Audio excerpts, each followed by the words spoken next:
This podcast is a member of WildGamesProductions.com and D20Radio.com. Hi, this is Frank Menzer. Whether you play Moldvay or My Edition or any other basic D&D, tune in next for Save or Die, Basic D&D. You burst through the door. You find a small room filled with gold and jewels and a red dragon. He starts to breathe. Save or die!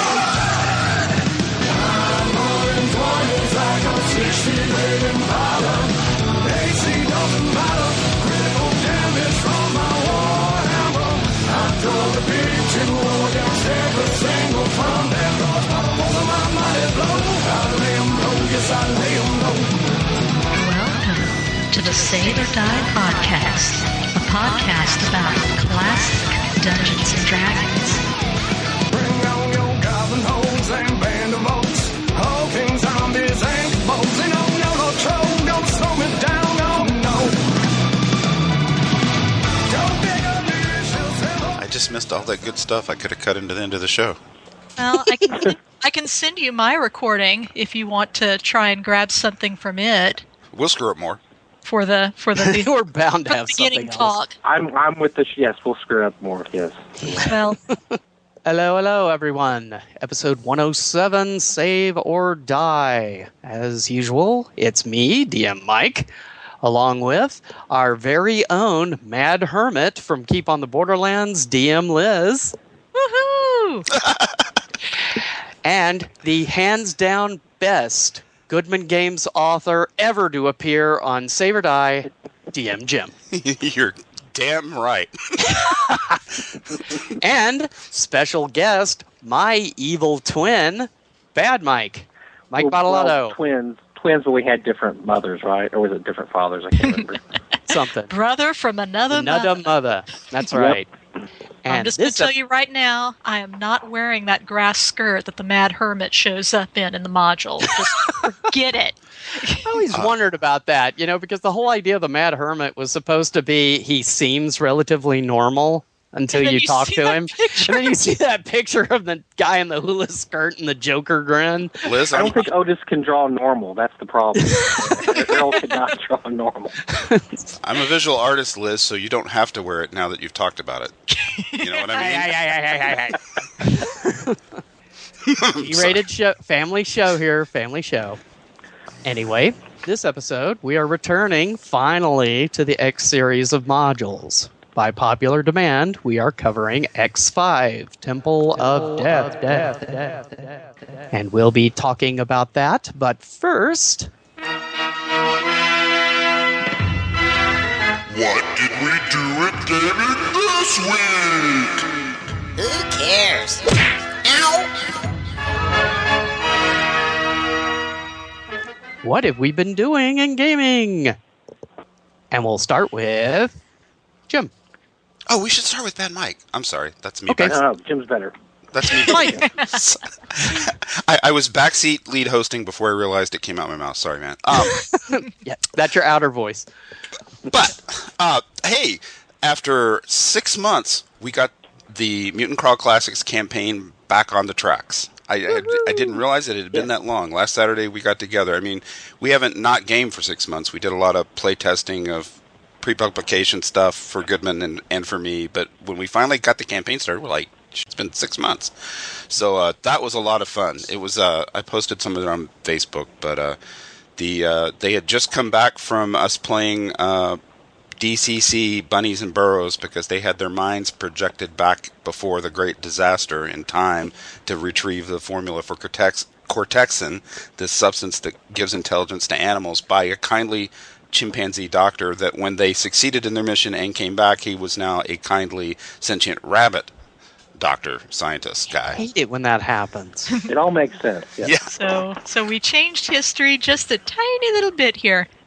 It was all kinds of weird synchronicity because I have the final version of the rules and we had to change the characters because some of them got classes and some of them got new abilities. So we just rewrote everybody's characters to the new rules, and that was their altered timeline version of themselves. But it was a lot of fun, and this new thing where I'm rolling my dice out in front of the screen. I can't believe for 30-plus years, I did it behind the screen because I cannot believe the impact it has on gameplay, where everybody's leaning over to look to see whether the monster saves or hits or something.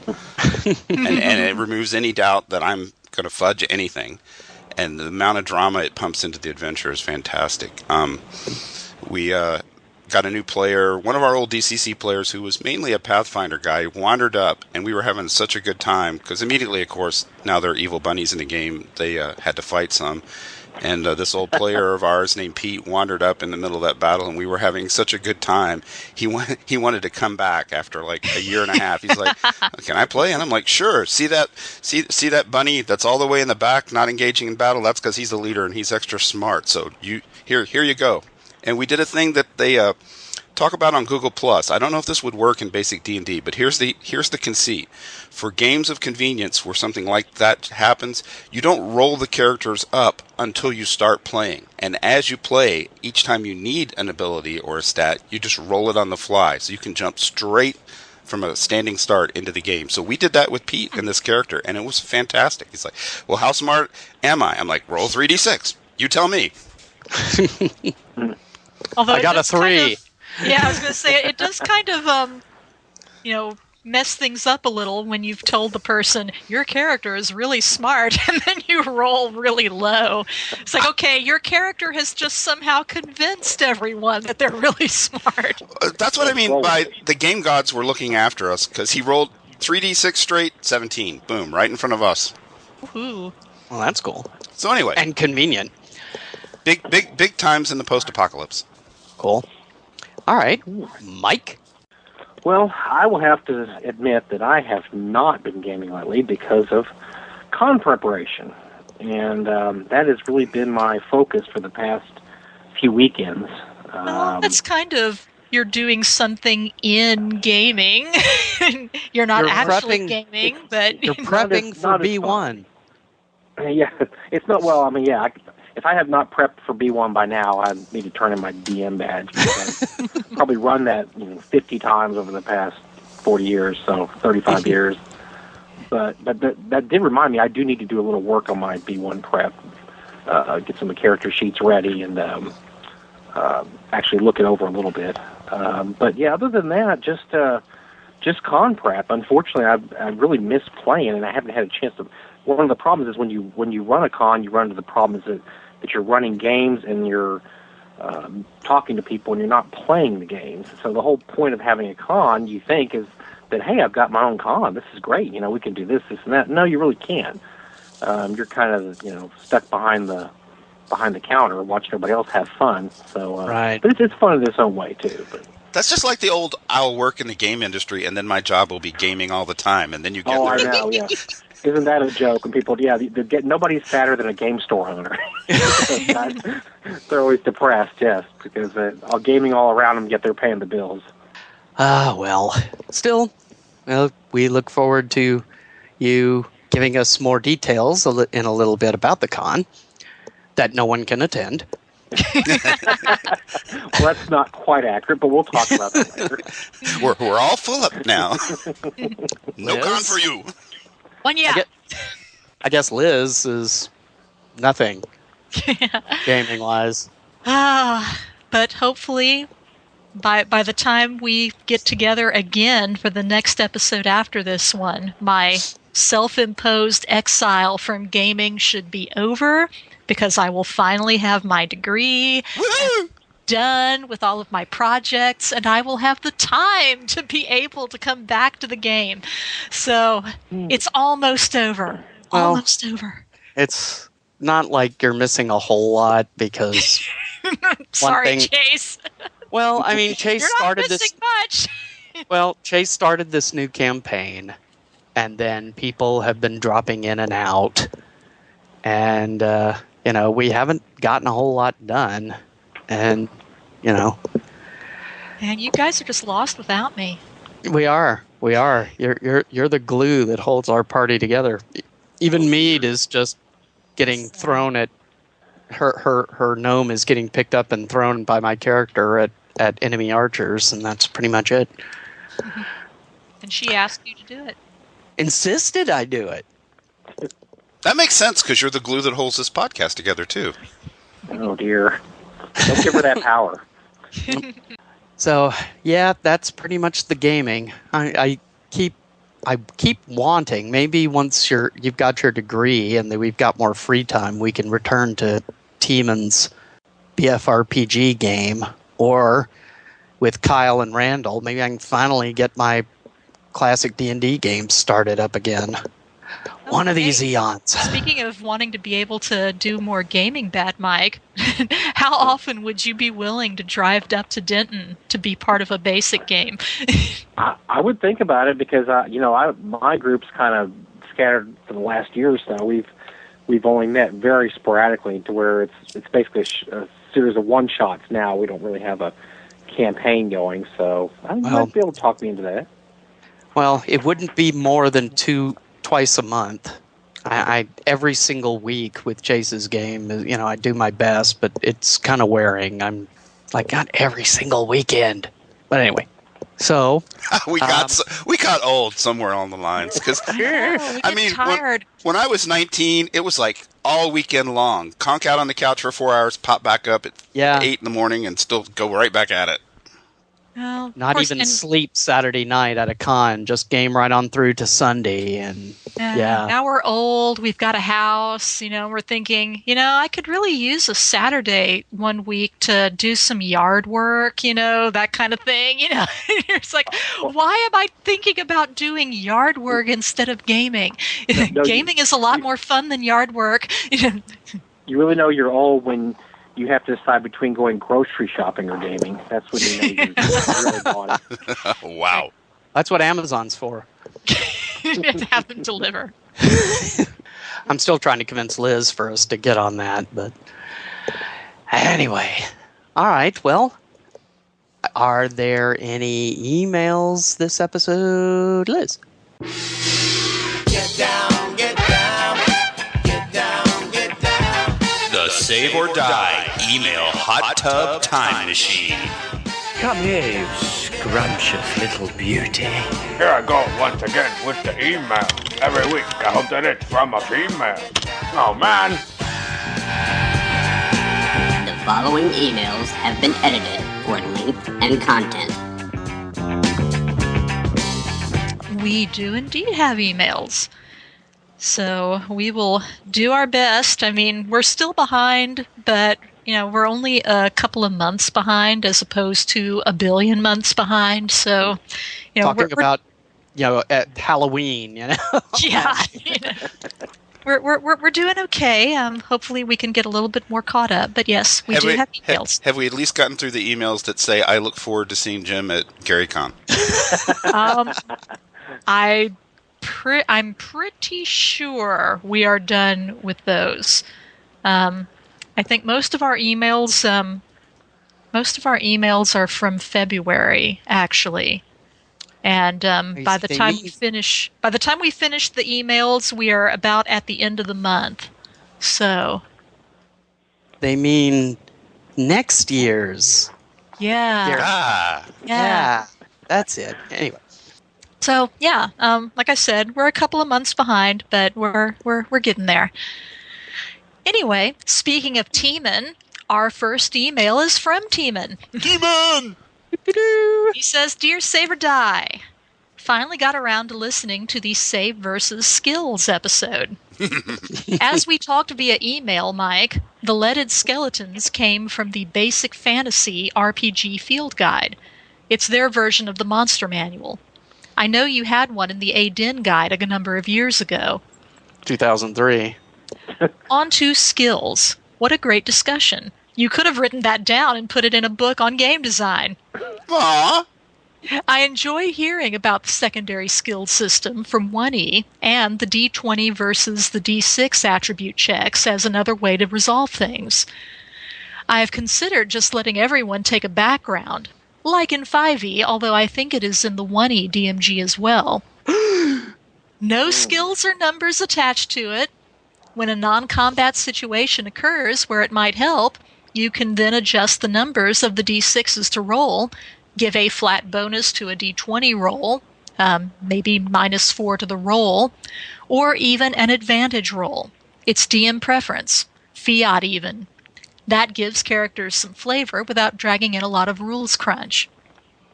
And please don't forget about Chris over at BFRPG.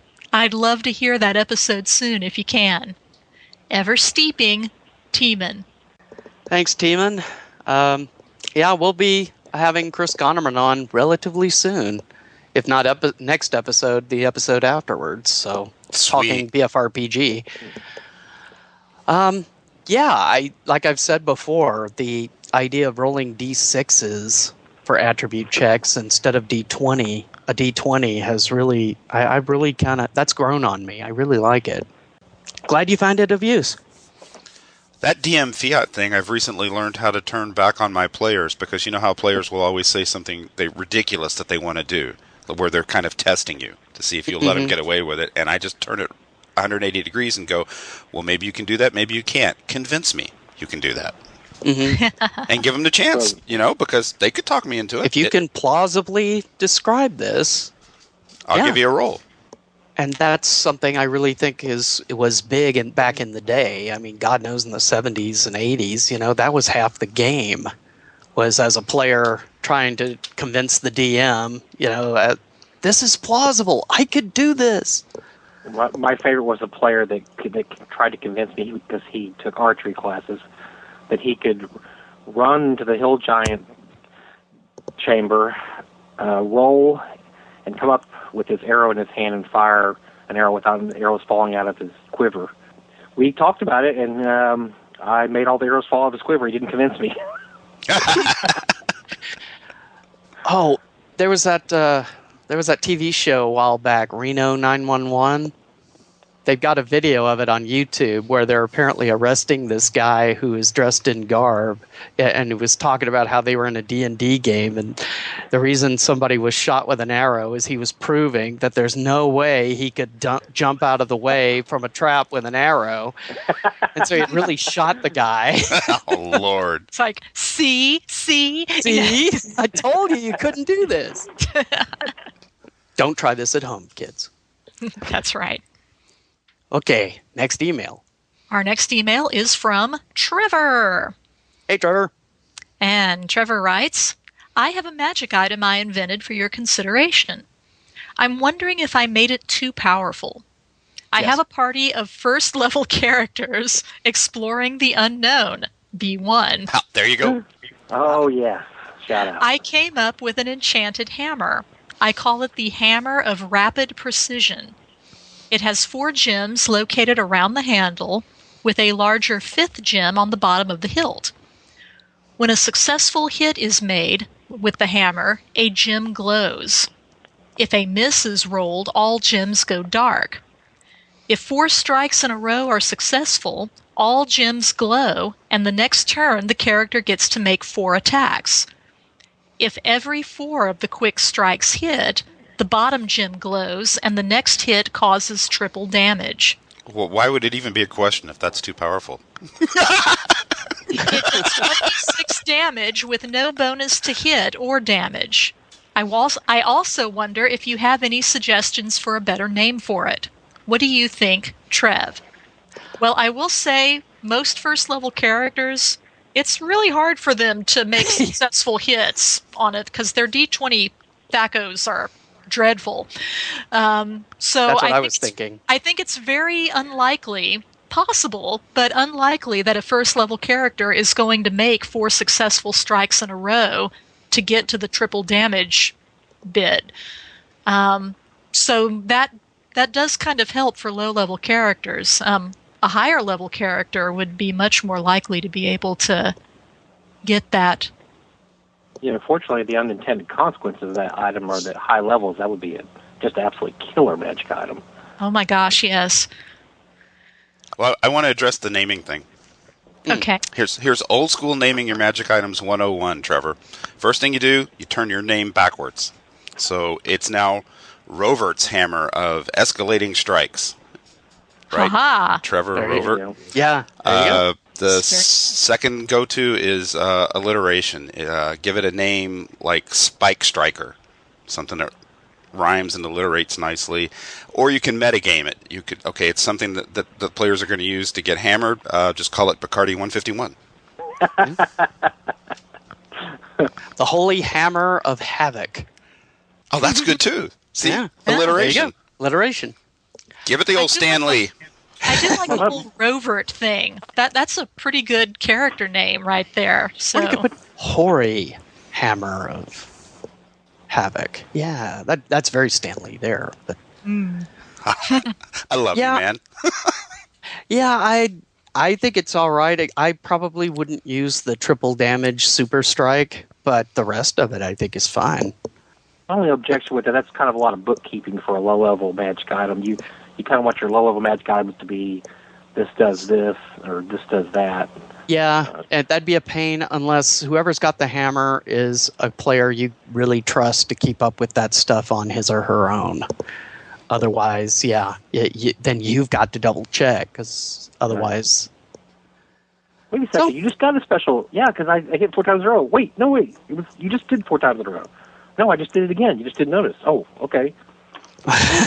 Yeah, you gotta. Especially in in a battle with 20 kobolds, Well, there's always the old, your low-level character now has this artifact, but everybody else knows it, and now they're gunning for you. Whee!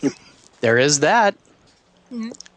I've got this hammer. Yeah, and all the enemies you're facing have bows and are up on a hill. Crap. Okay, well, hope that helps. all right. Our next email is from Kevin Searle. And Kevin writes, "Hello, Savies." In light of episode 105, Gazapalooza 2, I was wondering if there were any releases in the Gazetteer series that you do like. Either in simple inspiration to run a campaign with bits and pieces lifted from it, or whole hog.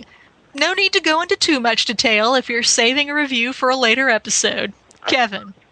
Yes, I want to concur with Kevin there. I was also thinking the same thing. Do you like any of these Gazetteers? Seriously. To an extent, actually there is one for me. But before I say that, I want to say it's really, we can't win. We don't cover the Gazetteers, and we get pelted with emails. Cover the Gazetteers. Cover the Gazetteers. We want to know what you think of the Gazetteers. And then when we start covering the Gazetteers, you suck. We don't like what you think of the Gazetteers. I mean, how could you not like this Gazetteer? It's my favorite. Yeah. Well, I have an open mind because, like we were discussing in pre-show, this is the era where I wasn't buying these things because we were off creating our own stuff. So I'm reading them one at a time as we cover them on the show. I mean, I haven't read any of them before, so the next one's about a continent of magic users. I'll probably like that. I don't know. The only ones I've read were the Orcs of Thar and Shadow Elves. Whatever that one was. There's a whole one about orcs, because that's hard to screw up. Well, it's mostly about orcs, but one of the things I really like about it is it gives some rules for playing humanoids as player characters. As, races, class thing going on. And I like that. But, yeah, a lot of them I've either never read. I mean, to me, it's not Mystara or Gazetteers. To me, it's the known world from the expert rules set. That's what I know, And you're right. By the time the Gazetteers were coming out, I was like, no, I got my own campaign world now. Oh, wait, rules for playing monsters? Well, maybe, We didn't have Liz on that show for balance, and I do my best when we're discussing these things and reviewing them to parse between my personal playstyle taste and game mechanics, because you can discuss and debate game mechanics. You cannot discuss and debate playstyle preference. Right. You prefer what you prefer. I'm not going to talk you into There's or no out right of or it. wrong. Yeah. I would, however, like to remind everyone that I gave Emirates a 3.5 out of 5 dragons, which is a good grade. So certain people just drove it down.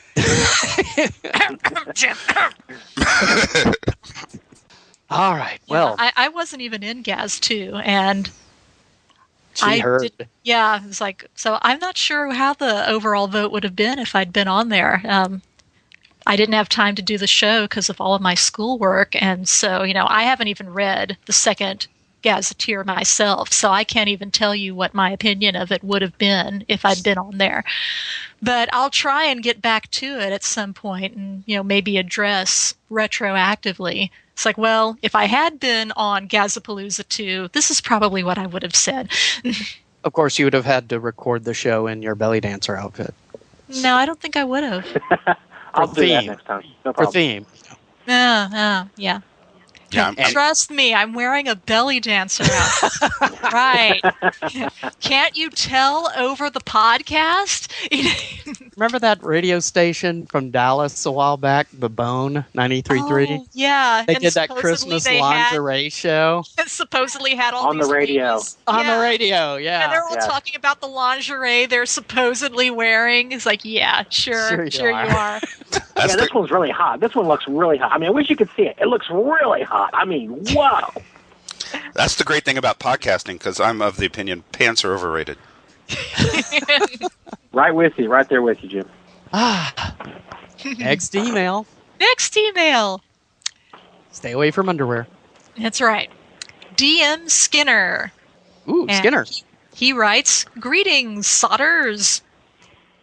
I'm not sure which is better, Sodders or Savies. I think Savies, but, I still like Classicist from last episode. That was cool. Anyway, I discovered your show several months ago, and I've been enjoying it thoroughly. I wanted to ask about a couple of things. Why do you hate Gazetteers? Why do you hate Gazetteers? No, he says, I'm a teacher, and I run a board game club at my school. Oh, sweet. This year, D&D has taken over as the game students want to play. And I have nearly a dozen players who get lost in dungeons and sometimes die hilariously twice a week at lunchtime. Do you have any advice for running short sessions and or large groups of players? I found it helps a lot to use a designated caller to keep the action going, and I simply go around the table during combat instead of rolling initiative. I'd be interested in any other ideas to help my kids get more done in our 40-minute sessions, though. Thanks for doing such a great job on your show, and keep up the great work. DM Skinner. What a good question. Yeah, that's... Ooh. First of all, let me say that when I was in high school, I think we had a dozen people in the entire school that played. So it's amazing now that he can get a dozen kids that want to play. I was going to say, I don't think there were even that many in my high school, or that I knew of anyway. Well, sometimes you have some pretty large groups in your B1 games at the con, Bad Mike. Well, at the con, yes. Yeah, but I mean, so, what are some of the things that you found yourself doing to keep action going and, make sure things get done? Well, you just say, "Shut up, Glenn. We're playing." Your dog's dead, Glenn. Leave it. Again. I kept that one of the dog things I like to do is alive. break things up into so-called modules. Basically, encounter A, encounter B, encounter C. I wouldn't let the kids do a lot of wandering. They're going to lose attention easily. I would have pretty much a constant stream of whatever you run. I'd have a constant stream of many encounters where A leads to B, leads to C, leads to D. That's probably the easiest way to do it if you're going to have that kind of a format. That's good stuff, man. Yeah, I do remember. It's been a while since I've had the opportunity to play with Tim Kask in I was thinking convention. that too. Yeah, but Mike and I played in one of his games it was either the first North Texas Con or the second one. I think it was the first one. But we were in a convention game. He was running it. And quite frankly, if the players took too long deciding what to do next, he made the decision for us. He said, "Okay, you're going this way." And I loved him. we just barreled on. It's like he was not about to let us spend 20 minutes arguing amongst ourselves about what way we should go next or what needed to be done. It's like if we took too long, He just decided for us, okay, this is where you're going. I don't know how well that would work with a bunch of kids, but, if it does look like things are getting bogged down with indecision, something you might be able to do is, let them know, okay, figure something out in the next 10 seconds, or, I'm rolling a die and this is where you're going next. Yeah, if you don't want to be quite that overbearing about it, you could also just ostentatiously roll for wandering monsters behind your screen. Or another trick I've used is I'll just roll dice, and they'll go, "What? What was that for?" And I'll look up, grin, and go, "Oh, nothing. Keep going. Keep going." I mean, I like every tried and true. That's tried and true. The dice rolling behind the screen. Yeah, and then act like you're looking at a chart. That usually gets things rolling. And then arbitrarily, just out of nowhere, what's your strength? What's your armor class? Okay, good. No, nothing. Go ahead. I like what everybody said, but I really like what Bad Mike shared, because in a sense, to talk about Taco for just a second, that's the whole thesis of DCC. Is DCC's been specifically, the adventures have been written for our generation of players who have soccer games to drive the kids to and stuff, and you need to get in and get out and have a quick, discrete 4-hour adventure.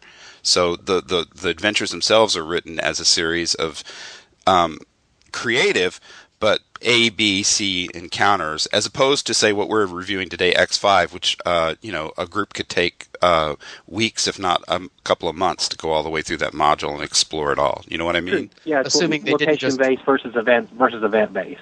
And yeah, you're right. It's funny, Jim, because you said that, because I was thinking of DCC module when I said that. Because if you read them, they're very much event-based.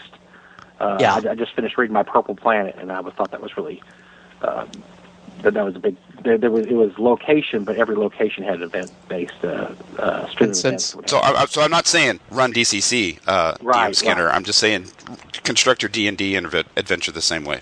He's not I want to do that for tournaments or limited time, because I don't usually run my regular games like that. I mean, if people want to sit there for an hour and wander around, that's their time they're wasting. But for tournament games, and especially for what this gentleman describes, 40 minutes. Everybody, yeah. You have a limited amount of time. You need to get down to business.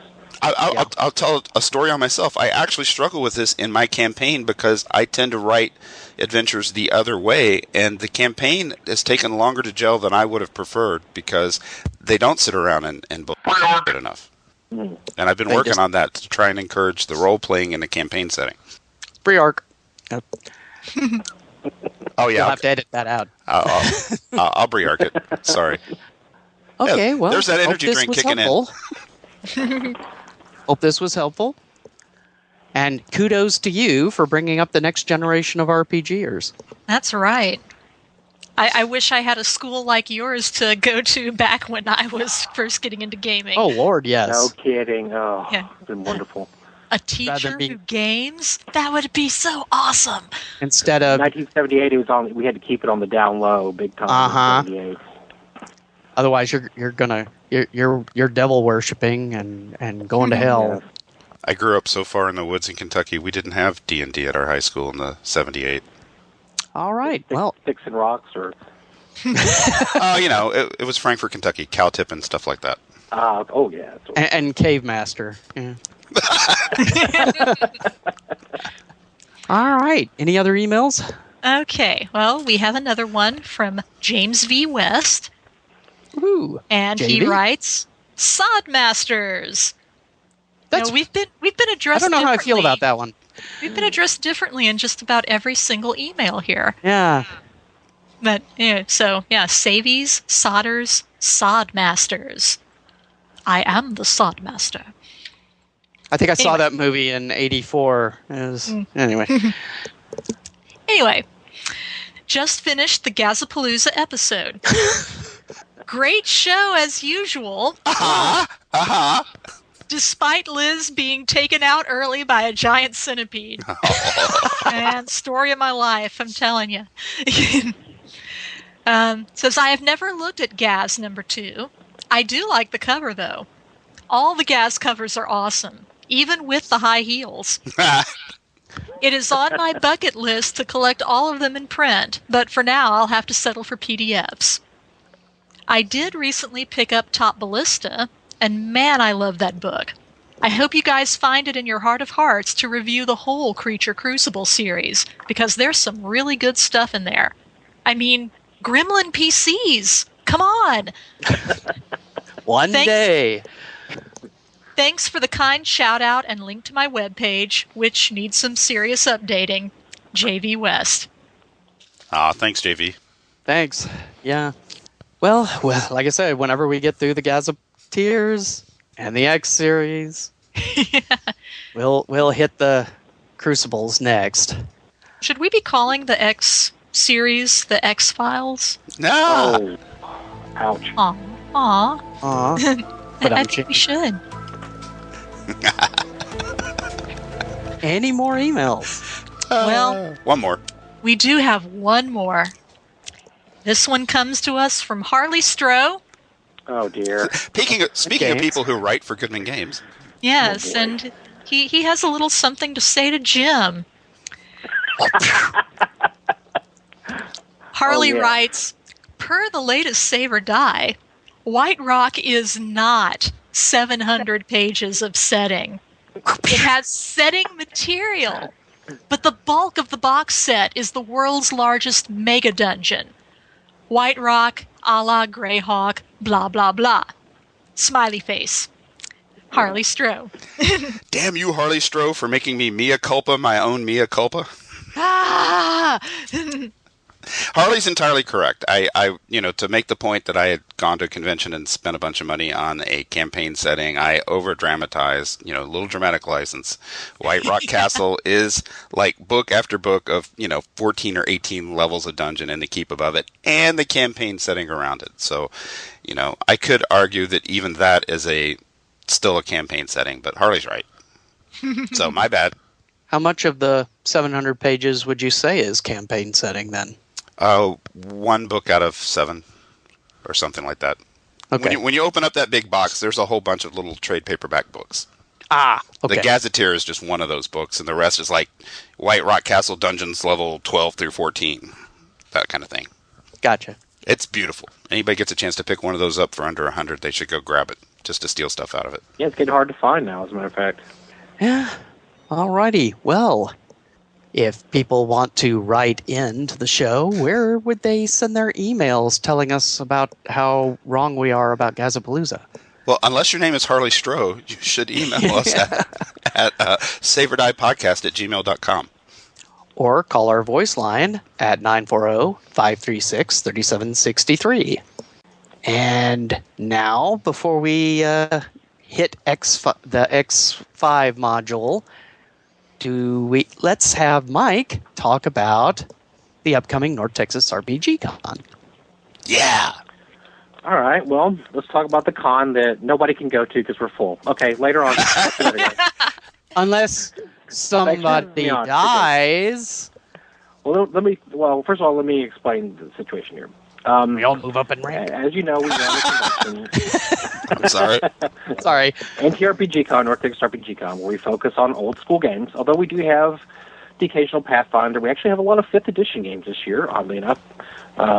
We do have Wolfgang Barr and Steve Winter here, so we thought we'd do some 5th edition stuff since they wrote the first 5th edition adventures. But we mostly concentrate on old school games, pre-2000.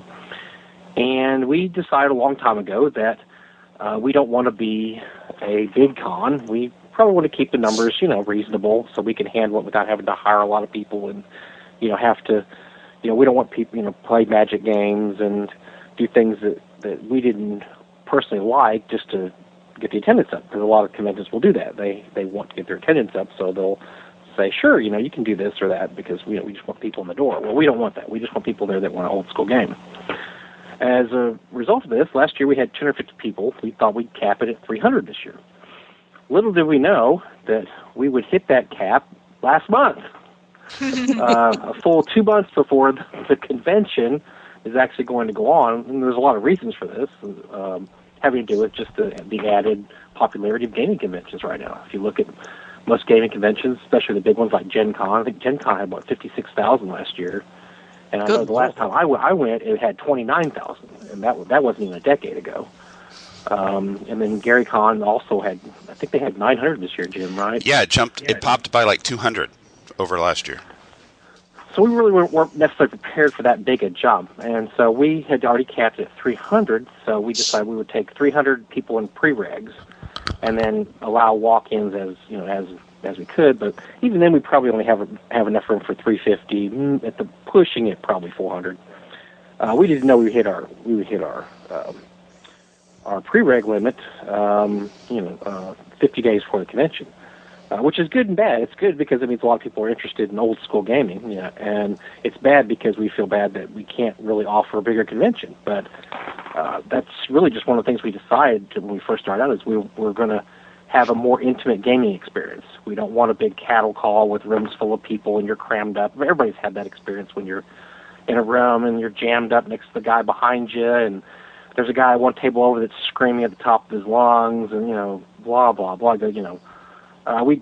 We have a lot of spacing on the table. We could cram a whole lot more tables in there and cram more people in there, but we just didn't want to do it. So really, it's kind of funny. I'm sitting here doing a promo for a convention that if you come to, we can't guarantee you'll actually get inside. But we would encourage you to do walk-ups. The reason being is because last year I know we had 10% no-shows, so we had 25, 30 spots open up. And if we have the same this year, we should be able to take another 50 people or so. So definitely, if you're going to be in the Dallas-Fort Worth area, first weekend in June. Actually, Doug always wants me to say the first Thursday in June because it's not always the first weekend. First Thursday in June. We're going to have old school convention. So come on by. If nothing else, you can walk around. We have a ridiculous lineup of special guests. As a matter of fact, the only convention that comes close to our special guest list is probably Gary Con, in terms of old school people and classic game names you've heard in the past. I'm going to run through them real quick. That's true, but I'm going to point out as a percentage of attendees, North Texas Con, I mean, it's like a third of the attendees at the convention used to work at TSR. Yeah, it's actually really ridiculous because I give Doug a hard time about that all the time because as many people as we actually have people who he calls that we don't come. For instance, he tried to get Douglas Niles this year and he just couldn't make it. So yeah, it's already a ridiculous number of people. So tell us who your secret guest is this year. Can't tell the secret guest. Although I did tell. Although it's not that hard to find out the secret guest. You just have to do a little check-in on the website. I will say that we're not allowed to say who the secret guests are because we cannot afford to pay them for the publicity. So that should give you a little but they are not. These special guests were nice enough to show up anyway. If it's Felicia Day, I will love you for the rest of your life. I'm just saying. Actually, it's Gary Gygax. Felicia Day, I'm putting her in a box and taking her home, so you won't even see her. So.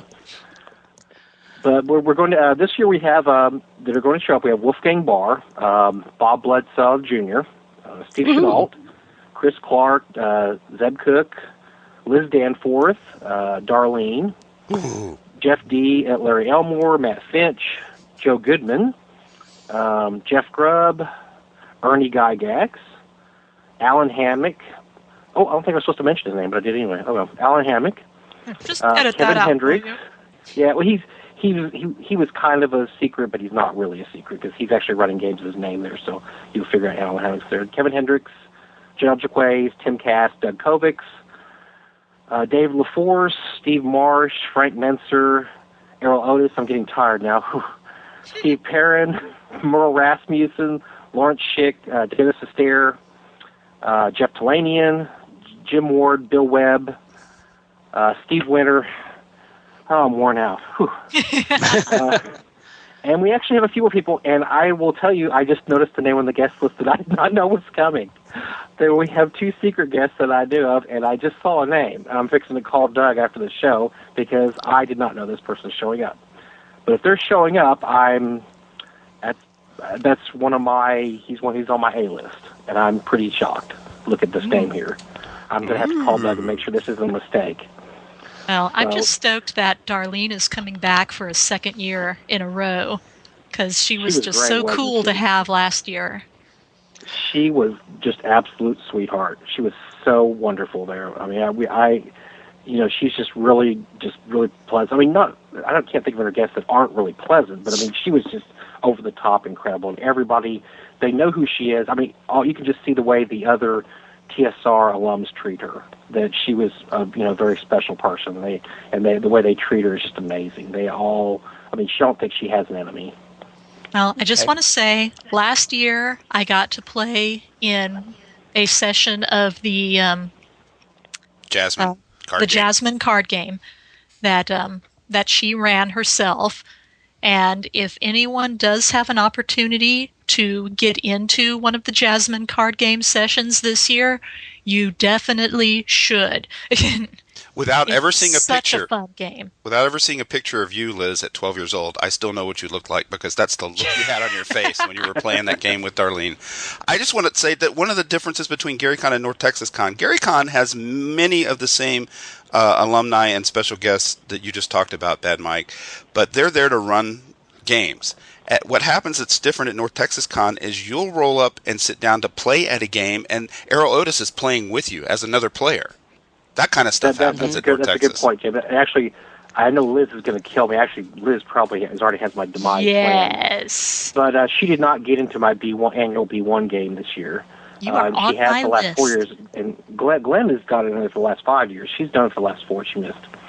And the day before the convention, I get an email from Mr. Errol Otis, which blows my mind right there. I mean, here I am, 50 whatever years old, talking to Errol Otis, my absolute artist hero of all time, and he just sent me an email like, "Hey, Mike, what's up?" I'm like, "Oh, squeeze." So he said, "Hey, do you have room in your B1 game for me? I thought I might want to hang out and sit in there." And I'm like, "We might be able to squeeze you in." We'll see. Yeah. You'll let Errol get into your game. I see how you. Well, I told Liz that I'm sorry, but I think a trade of her for Errol is a good straight-up trade. Yeah, and I said, I don't blame you. I'd probably trade me for Errol Otis, too. So, I wouldn't. Well, that's good. I'm glad to hear that, because you're kind of stuck with me now.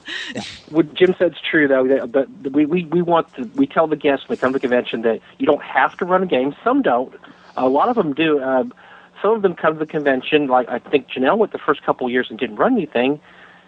Just because she hadn't run anything in years, but she felt so comfortable at the con that at a certain point she said, "Okay, I'll start running some games." And a lot of them do that. They don't run games at any other cons. I don't think Errol runs games at any other cons. He runs games at our con, and I don't think he runs at any other con. But it's just something he likes to do there. But we don't put any pressure on him. If they want to just come and hang out and just sit at the bar all night and talk to people and have stories, that's great with us.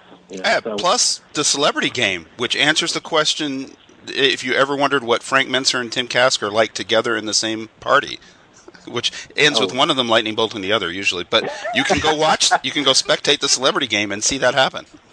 Well, this year Frank's actually not in the celebrity game for the first time, I think. But I'm trying to remember who's in it. I know it's Tim, and I think Errol Otis is in it. Steve Perrin, Steve Winter. Oh, gosh, I don't remember the last one in there. But it's fun because Doug does a really good job with the charity game. We laugh because we're friends, but we have totally different DM styles. Because I'm the type of DM that I like to sit down. I have all my notes. I've read the module 100 times. I probably run it, 30 or 40 times. I have everything, in my little boxes. I mean, Liz's seen all my little boxes and cards, and I got cards I hand out for all the magic items, this and that. Doug can roll up to a table with a pencil and a die, and he's ready to roll, and that just drives me insane. So the charity game's always fun because Doug just kind of does a lot of it extemporaneously, and it ends up being pretty funny. Okay. But and also I did forget one thing. This is the first year. This is our 7th year. We are going to be doing a what's called, I don't know what the exact name of it is, but we're going to start having special guests every year that are members of the con that have either been every year or they've contributed to the hobby in some ways. And this year we're going to have Bill Barsh and Alan Groh are our 2 special guests. They've both been to the convention every year, and Bill Barsh is head of Pacesetter Games, which puts out a lot of really good old school modules. And Alan Groves, along with John Hirschberger, runs Black Blade Publishing, who right now they're reprinting all the older Rob Kuntz Pied Piper publishing modules. So they're going to be our special guests this year, and every year I think we're going to have a special guest like that, just so either a fan or somebody that comes to, that has made some contributions to the hobby. It's kind of our way of, giving back, and we'll pay their room and, give them a couple bucks to spend. So. Okay. Well, that's cool. Maybe Jim, if you're good, Jim, Mike, Liz, someday your name may be on that special guest list. I think we've been very good. Very, very good. If we say our prayers and make our dark sacrifices at night. Yeah, payola for plug-ola. That's how we run. So. Okay. Just give you a couple, throw that out because I just rambled on. I didn't give you the dates. It's Thursday, June 4th. We actually start Wednesday night. If you want to show up Wednesday night, we have off-grid games all Wednesday night at the Marriott. It's Thursday, June 4th through Sunday, June 7th. It's at the Marriott DFW South, right south of DFW Airport. It's really easy to get to if you're in the area, or if you fly in. It's like a 5-minute bus ride or tram ride from the airport. And I wanted to say the day passes are $35 a day. Boy, you think I have that right in front of me, but any day you come, if for some reason we are full, there still will be a lot to do. All the special guests tables are outside the ballroom, actually in the atrium. So you could just roll up and you could actually meet every special guest, not to spend a cent. Well, I do want to ask also before we get off of the North Texas thing.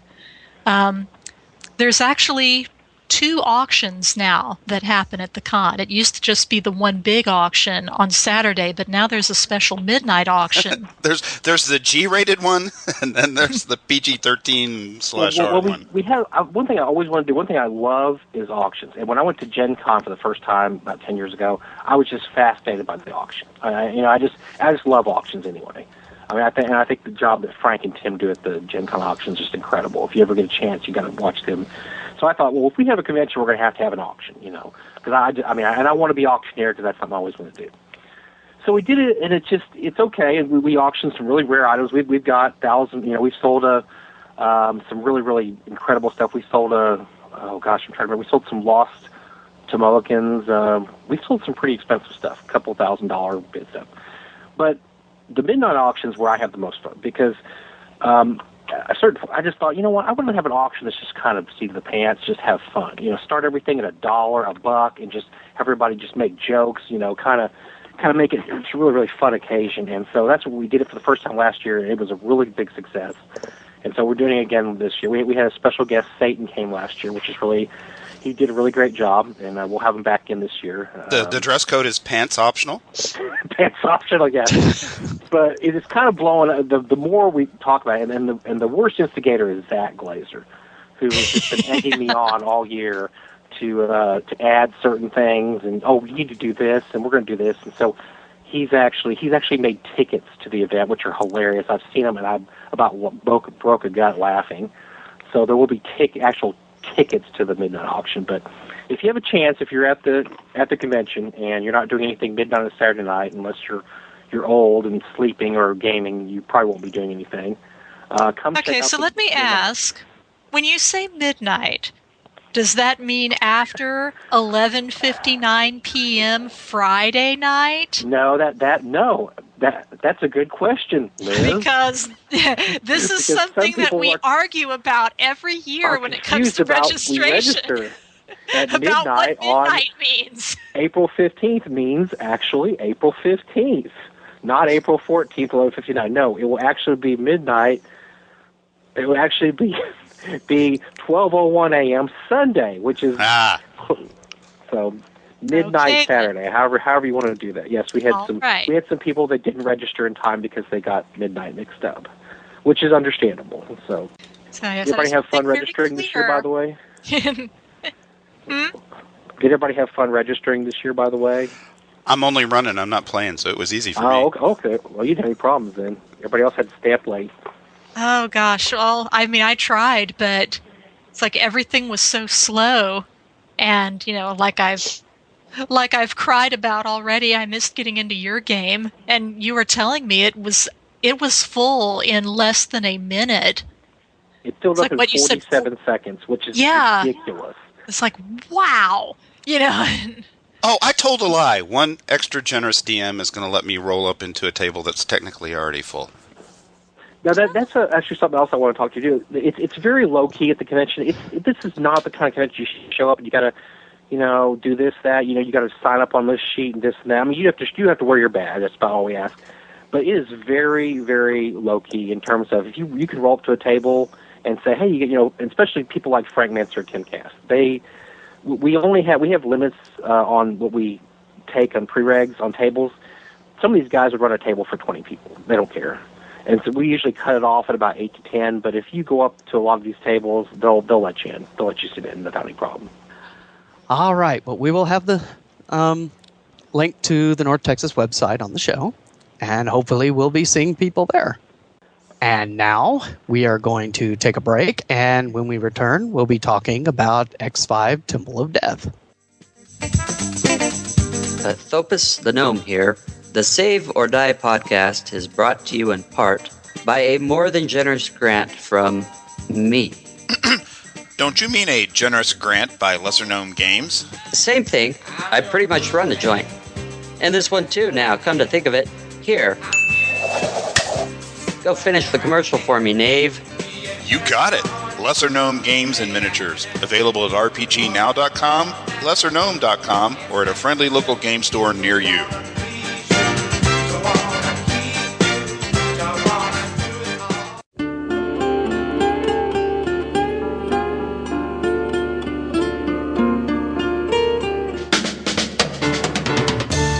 The Save or Die Top 5. In 5, 4, 3, 2.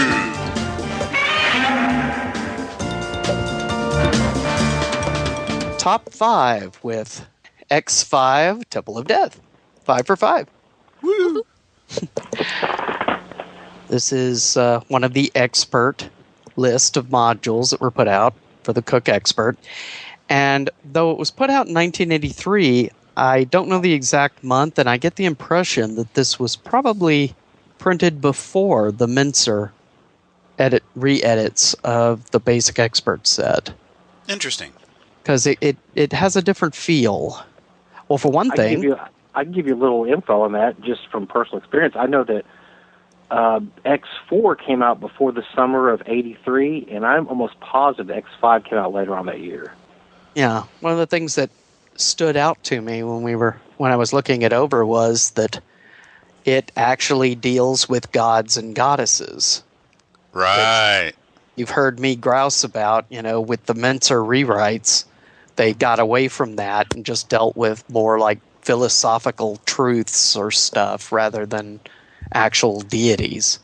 And I understand why they did it. It was the 80s, the satanic panic was going on, so on and so forth.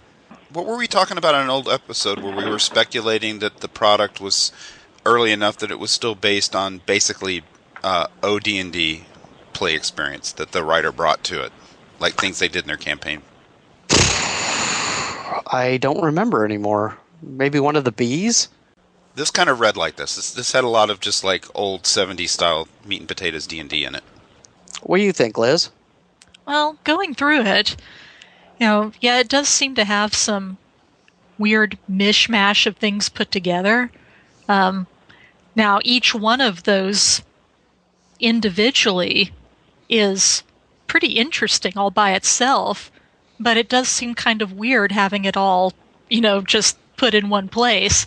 So it does give that kind of vibe of some of those, out there game sessions where, okay, well, over here you're doing this, and now you've crossed this pass, and now you're in a really bizarre little, area that's nothing like any other place around it, but it's just managed to, insert itself in the middle here.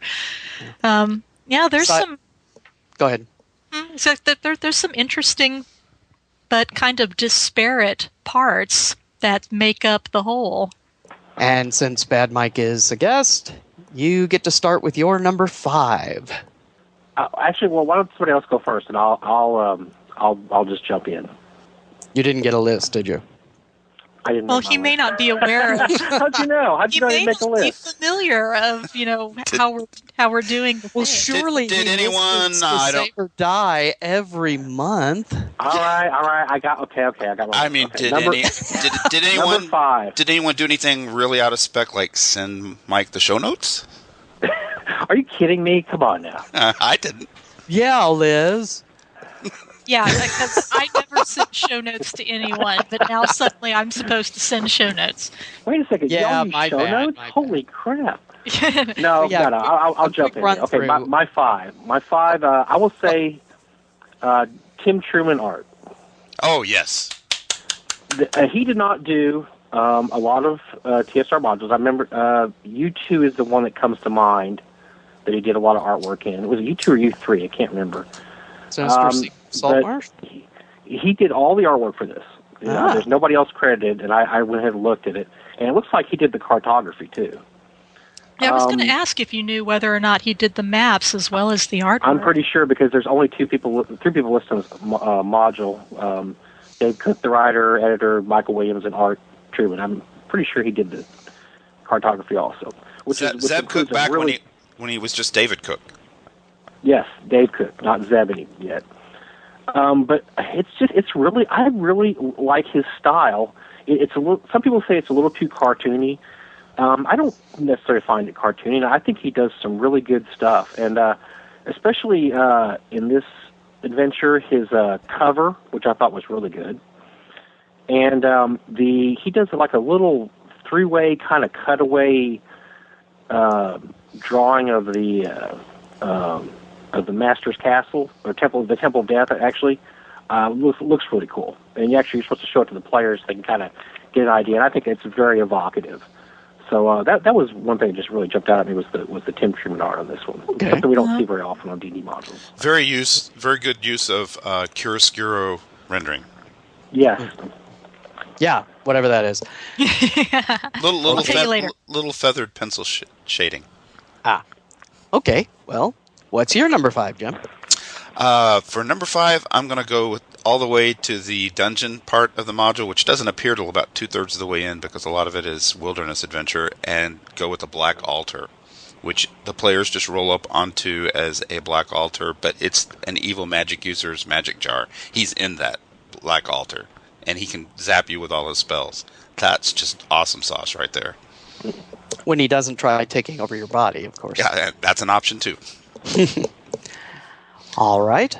Well, my number 5 was I liked the very pulpy feel of the whole module. It read very Fritz Lieberian, I thought. It very sword and sorcery, and maybe it was because some of the stuff was really a little wacky.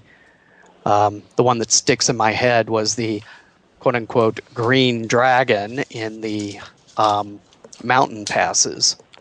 I thought I could definitely see that happening in a Lieber book or a Howard one. That was pretty cool. And not to mention the Moonlight Ladder that just out of nowhere leads to the Kingdom of the Moon. And there's nothing about the Kingdom of the Moon. Zeb Cook says, if you want them to go up here, come up with the Kingdom of the Moon. That's Otherwise, just don't let them go up it. And that was cool. I like that. Okay, Liz? Well, talking about that was one of the ones that I had written down was the whole Well of the Moon.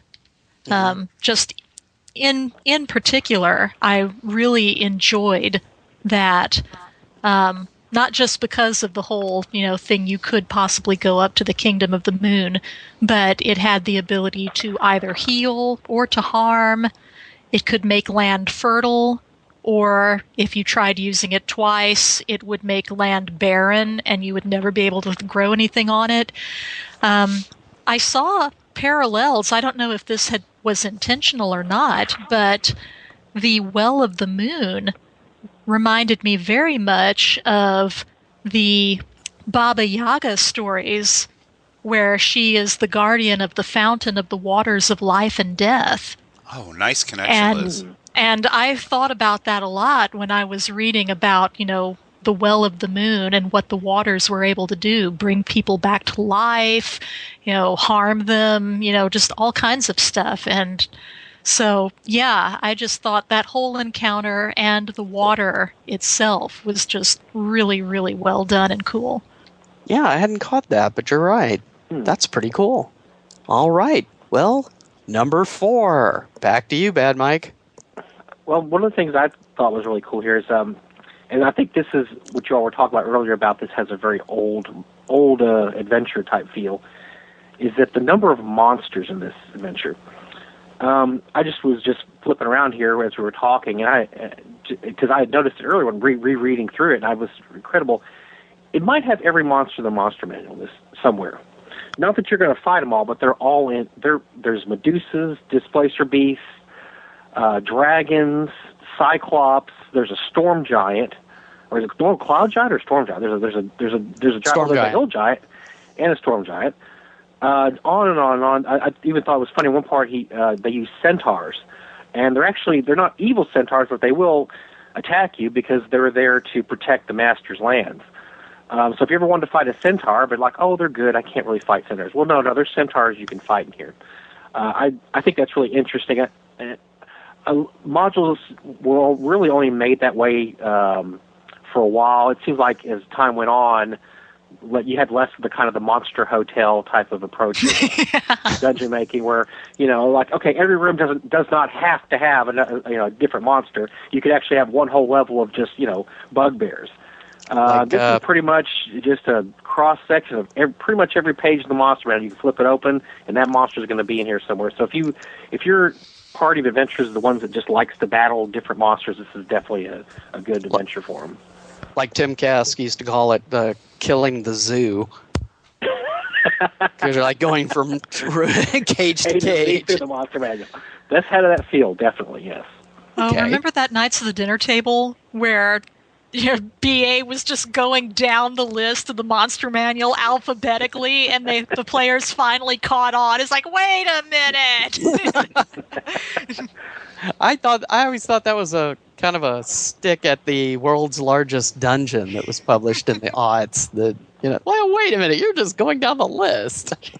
But anyway, okay, Jim. My number 4 kind of touches back to the point I think you were getting at earlier, Mike, which I have reinterpreted as there's a very Appendix N vibe to this. You were talking about Lieber and Howard and even Burroughs, which is interesting for it to be published at 83, because that's right about the point where the game moved away from referring to the primary sources of the literature and became more self-referential. So my number 4 is this thing is packed with bondage and imprisonment. I mean, every time the players turn around, the Gianids, the Knolls at the tavern, the diviners are blackjacking the party, and it's the classic. You wake up in a cell without your spells, weapons, or armor. Slave-alicious. There's a lot of that in this module, and that's how in our original campaign that happened to us constantly. But I'll bet there were no pictures in the module. I mean, no art. Am I right on that? Am I wrong? Bondage pictures? Yeah. Oh, yeah. No. It's very. Yeah. There's no B3 going on here. This is still early for them to be getting in trouble that way. Okay. I didn't mean that kind of bondage. Get your mind out of the gutter, Mike. Boy, well, neither was B3, but that was where the big upset was. I mean, the magic users in the party that go through this, if they haven't already, they should be tattooing first-level spells on their inner arms by the time you've been shoved in a prison 3 times in one adventure. Burning hands from the armpit. Anyway, well, my number 4 is it's got some weird DM rulings and such in here. Like there's the thing in the caves that obviously oxygen is a major issue. So that whenever somebody throws a fire spell, Jim. Oh, you're stealing my number 3, It burns out the oxygen. Yeah, right. Fireball away. You won't be breathing much after that. Yeah. There's that, but it doesn't actually give any rules on what do you do when your oxygen is out. It just talks about, making you woozy or something. It doesn't really go into detail. Save or die. But this extends on that there's a lot of DM nudging with the prophet. And, at one point you can find the secret plans to win the war. And if you can get that back, then they defeat the enemy. That just seems rather... Help us, Obi-Wan Kenobi. You're our only hope. You're our only hope, yes. Yes, very. And I don't know that I was really up for that, personally. But anyway. All right, you're 4, Liz? Okay. I guess I will say for my number 4, it's been a long time since I've done this. Parallels to Doctor Who. I swear to God. Tonight's obligatory Doctor Who reference is brought to you by DM Liz. That's right. I kept thinking of the Doctor Who episode Logopolis. Just reading through this. Because first, you have the villain, the Master. There's an unknown benefactor. And the PCs are never able to get a good look at. Like the Watcher, who appeared throughout the episode at a distance, always far in the background. You are right. And it's like, now, wait a minute! So I kept thinking about Doctor Who the whole time I was reading this module.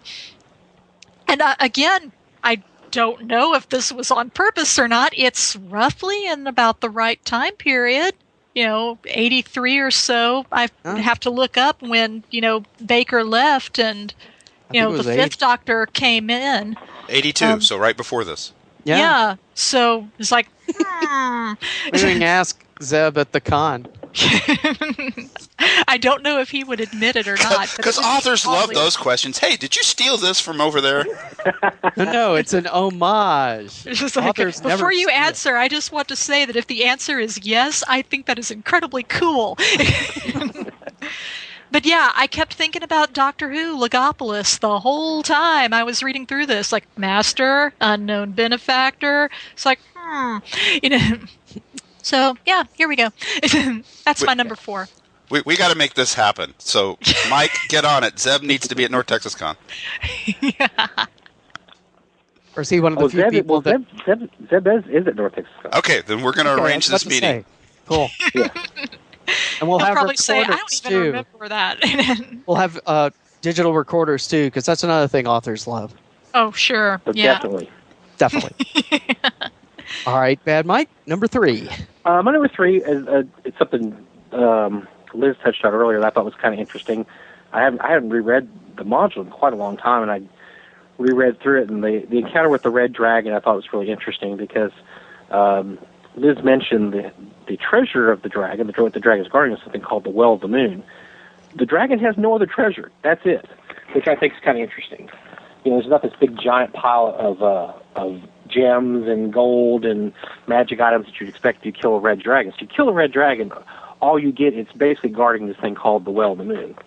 And I was just looking over the effects it has, and as Liz said, it's really interesting. It's just got some really oddball, kind of quirky things that, it's the kind of things that dungeon modules used to have in the early days before everything got codified. And no, you can't do that or whatever. Yeah, there's always the room of the pools.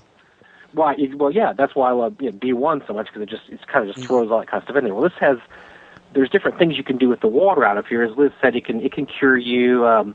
Any gem dipped in the water doubles in value half the time, but halves in value half the time, which is, the kind of things you used to find in those early modules. It's either going to screw you up or it's going to help you. One or the other, equal chance. Brings back dead characters to life, which is a good plot device. If somebody dies in the adventure, you can always bring them back to the well and just bring them back to life. As Liz said, it creates or Liz or Mike says it creates the ladder of moonbeams, which goes to the moon. It says you have to create this king of the moon if you want to go there, which I think is kind of a cool little aside.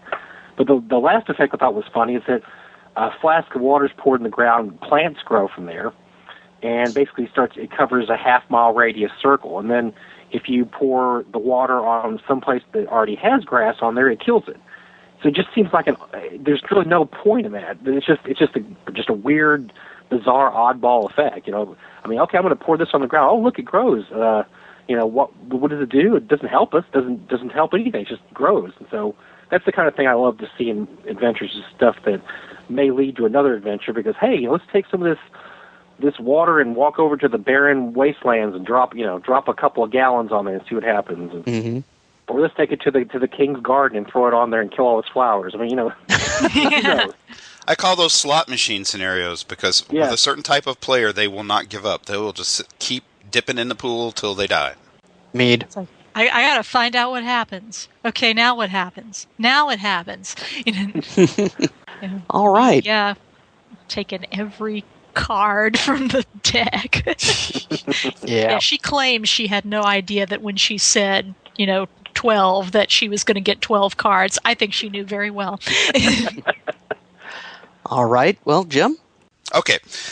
You alluded to this, but specifically my number 3 is sometimes on the show we talk about, or there are questions about when is it a good idea for the DM to make rolls for the players. This module has specific instructions in some situations where the DM is behind the screen rolling saves for events that the player wouldn't, or the player character wouldn't know what's going on, like the spores in the fungi forest, which will infect you and cause problems, or in the Tavern Inn encounter where they've basically decided to poison your drinks and bushwhack you.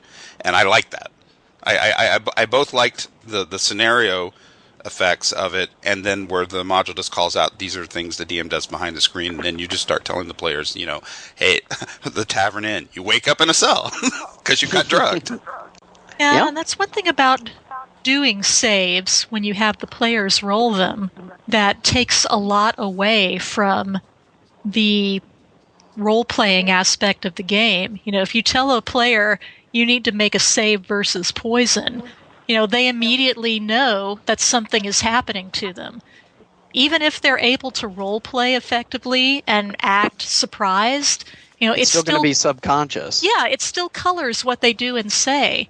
But if they are completely unaware that something has happened and the DM starts giving them information, say with the whole spore castle, they're not aware that they failed a save and now they're hallucinating. They don't know they're hallucinating, so they're taking what the DM is telling them totally at face value. And that gives a lot more into the game, I think, than, if well, I know I failed my save. Even if the DM doesn't tell you, I'm giving you false information now because of it, you're still wondering what's going on. Yeah, Zeb, if you're listening, writing-wise, that little thing was mwah. All right, well, this kind of plays off since you mentioned the Spore Palace and everything, but my number 3 is, and maybe it's just me, but it seems, I get the feeling that this may have been written for AD&D and reskinned. You always say that. I do. But there's stuff he like... He really means it. There's stuff here that wasn't really in Basic Expert, like Yellow Mold zombies. There's the Boulder People, which seem a lot like the Petch out of Fiendfolio. And, then there's the fungal guys, which reminds me a bit of the Myconoids. Mm-hmm. So I don't know, and that's not necessarily a good or bad thing. It just struck me as something interesting. I think you're right, because I just saw it a different way, where I thought, well, this is the kind of adventure he probably ran, for his campaign somewhere, and took the pieces of it to write this. Mm-hmm. Okay. Well, that's my third. Liz? Okay. For number 3, I'm going to say, and this kind of gets back to the fungal castle thing again, the new monster, the Dusanu. And I can't believe I'm saying that I think a variant of undead is pretty cool, because that's usually Mike's bag. But yeah, it looks like a mold-encrusted skeleton dressed in a tattered cloak, and it's got spores in the air all around it. If you fail to save, you become infected. And the really cunning part about this is you don't show any signs of infection for a few days after it's happened. Take that, Mummy Rot. Yeah, and then suddenly, like maybe a week later, you've got mold coming out of your skin. It's like, ah! So it's, yeah, and if you're not able to get a cure and everything, you die, and then you become a Dasanu, and And odds are, but when that first starts to hit you in the timeline of the adventure, you're probably just now into the realm on the other side of the mountains. yeah. When Although that starts it's hitting you. interesting, even though you're not showing signs of infection, something that might clue you in that something's going on is that any cure wounds spell cast on the player have no effect during that time when the stuff is just kind of percolating and you haven't shown any outward signs. For some reason, during that 2 to 4 day period, cure wound spells don't affect you. So that would be something that would possibly cause you to wonder, what's going on with me? It might not tell you what's going on, but it would be a clue that something's happening to you. But yeah, I thought that whole monster idea was just very cunning. I don't want to run into it as a player, but it's very cunning. Good Tim Truman art on that, too. Okay, Mike, number 2? My number 2 is, I was really impressed by Dave Cook's Part 3 Huel, where he talks about the land of Huel. Because he only spends a page on it, page and maybe a quarter, just telling you, here's where the players are going to go. They cross the Great Pass, they have to enter the land of Huel, and then you have to end up getting back past that to find the Temple of Death.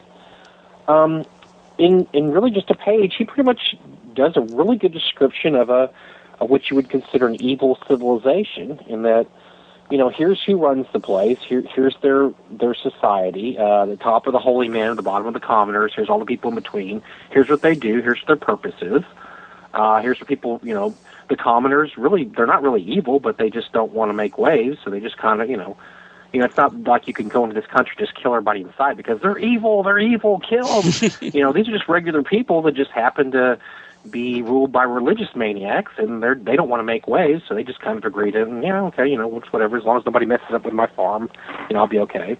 Mm-hmm. And I just thought he did a really good job in just a page and a half. I mean, there's a few TSR writers that could do stuff like this. I think Ed Greenwood's one. I think Gygax was another.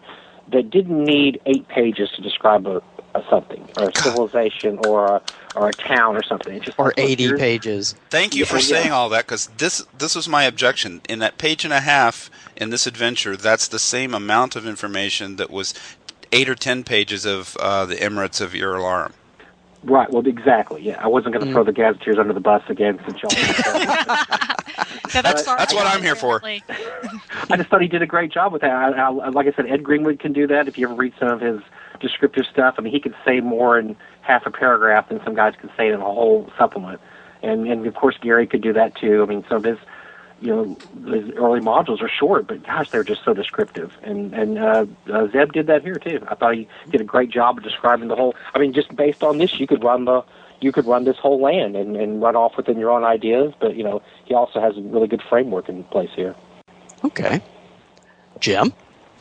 I'm going to call out for my number 2 favorite thing about this specific encounter, the Valley of the Rock encounter, which this dovetails to what Mike was just sharing. It's a wonderfully written encounter full of a mystery that's set up for the players that they have to try and solve while something else is going on as a B plot, the negotiating with the, I think, was it gnomes? That are there. While this mystery is happening, the gnome's behavior is very suspicious and reflects the mystery, and then the players finally start, the first clue the players get to what actually is the deal is a mammoth falls out of the sky and possibly crushes one of them to death. Then you segue to, okay, well, let's go kill the rock. Let's go kill the monster, which, characters the level for this adventure are unlikely to kill a rock, and the solution isn't to kill the rock necessarily. Just beautifully written encounter. And I'm in love with the idea that, you're trying to figure out what's going on and a mammoth falls out of the sky on you. I know, that's awesome. Very Monty Pythonian.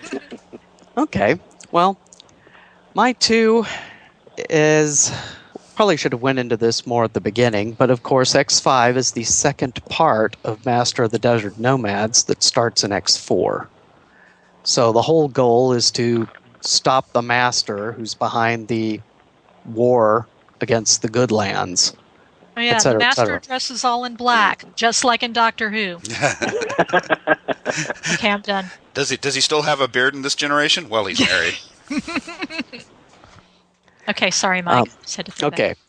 Well, anyway, the two, I'm going to say this is something I like. I like when they travel through the whole forest. There are no set-piece encounters. It's the forest. Here are encounters. As a DM, you decide where they are in proximity to when the characters are moving through the woods.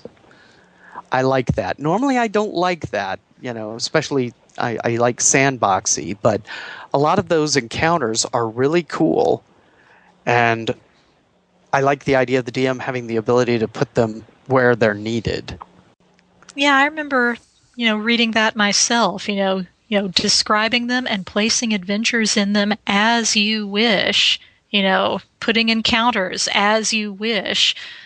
Because, yeah, if you're just left with, I'm rolling for random encounters, and for some reason my dice keep saying there's no encounter, that can really, it can straitjacket you a lot if you're just relying totally on the random rolls. And if you have a bad day of rolling and nothing at all is happening to your players, and they start to get bored, and it's like, we're walking, we're looking, and Right on, because we're always talking about the value of encouraging player agency, but I love things written like this that encourage DM agency and help teach the young DM how to go about his or her job.